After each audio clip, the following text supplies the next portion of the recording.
Care of controversy అంటున్నాడు మన Bandla Ganesh. Stage పైనే కాదు ట్విట్టర్లోనూ చెడుగుడు ఆడతానంటున్నాడు. ఈ క్రమంలో బన్నీవాస్ కు కౌంటర్ వేస్తూ ఇండైరెక్ట్ గా ఓ పోస్ట్ వదిలాడు.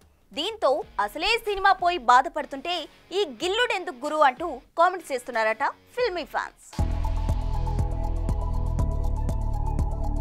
కంటెంట్ తక్కువ, కాంట్రవర్సీ ఎక్కువ అన్నట్టుగా ఉంది బండ్ల గణేష్ వ్యవహారం. అప్పుడెప్పుడో గబ్బర్ సింగ్, బాద్షా, టెంపర్ అంటూ బడా హీరోలతో సినిమాలు తీసిన ఈ కమెడియన్ కమ్ స్టార్ ప్రొడ్యూసర్ ఇప్పుడు సినిమాల కన్నా సెన్సేషనల్ కామెంట్స్ తోనే వైరల్ అవుతున్నాడు.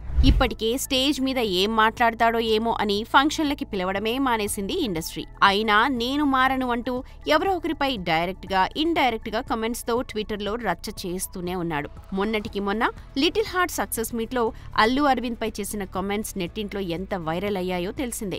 ఇక ఇదే ఇష్యూపై బన్నీవాస్ పిలిచి తప్పు చేశానంటూ తలపట్టుకున్నాడు కూడా. అయితే తాజాగా బన్నీవాస్ తన మిత్రమండలి ఈవెంట్ లో తనను కొందరు తొక్కాలని చూస్తున్నారని, తొక్కితే బన్నీవాసు పడిపోతాడని అనుకోవద్దని, నా వెంట్రుక కూడా పీకలేరు అంటూ కామెంట్ చేసిన సంగతి తెలిసిందే.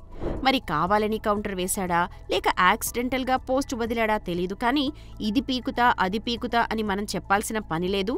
మాటలు మన చేతిలో ఉన్న ఆట ఎవరిదో జనాలు తీర్మానిస్తారు అనంటూ ఇండైరెక్ట్ గా పోస్ట్ వదిలాడు బండ్లన్న. దీంతో శపథం చేసి మరీ వదిలిన సినిమా సోదిలో లేకుండా పోవడంతో డిసప్పాయింట్ అయిన బన్నీవాస్ ని ఇప్పుడు కెలకడం అవసరమా అంటూ ఓపెన్ గానే కామెంట్ చేస్తున్నారు మూవీ లవర్స్. చూడాలి మరి విజయాల కన్నా వివాదాలతో ఎక్కువ సావాసం చేస్తోన్న బండ్లన్న ఎప్పుడు రియలైజ్ అవుతాడో.